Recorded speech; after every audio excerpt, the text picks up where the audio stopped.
کیونکہ حضور وجہ تخلیق کائنات ہے. حضور کا مہینہ تشریف لے کر آ رہا ہے. 2 سے 3 دن کے بعد سرکار کی آمد مرحبا. خیمہ افلاق کا استادہ اسی نام سے، نبض ہستی تبھی شمادہ اسی نام سے. وَأَمَّا بِنِعْمَةِ رَبِّكَ فَحَدِّثْ، جب تمہیں اللہ کی نعمت ملے تو خوب چرچا کرنا.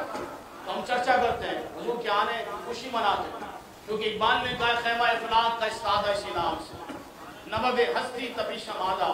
اس اقبال کی سمجھ میں آ گیا. اقبال یورپ سے بھی پڑھ کر آیا. اقبال کے چہرے پہ داڑھی بھی نہیں دیا، اقبال کی طرف دستار بھی نہیں. اقبال کوئی مولوی بھی نہیں تھا، لیکن اقبال نے خوب پڑھا خوب پڑھا خوب پڑھا. اقبال سے کہا اقبال کل پڑھ کے کیا ملا؟ اقبال نے کہا بس ایک ہی بات سمجھ میں آئی.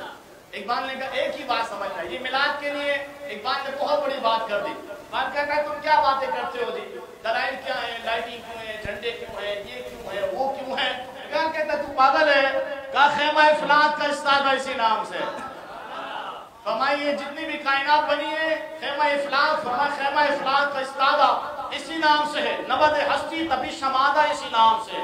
ہونا یہ پھول تو بلبل کا ترنم بھی نہ ہو، چمن جہر میں کلیوں کا تبسم بھی نہ ہو. ہونا یہ ساقی تو پھر میں بھی نہ ہو، تم بھی نہ ہو، بزم توحید بھی دنیا میں نہ ہو، تم بھی نہ ہو. اقبال سے کہا اقبال کیا بات کرتا ہے کہ بزم توحید بھی دنیا میں نہ ہو، تم بھی نہ ہو. کیونکہ اقبال نے کہا کیونکہ خیمہ افلاق کا استادہ اسی نام سے ہے، نبض ہستی تبھی شمادہ اسی نام سے ہے.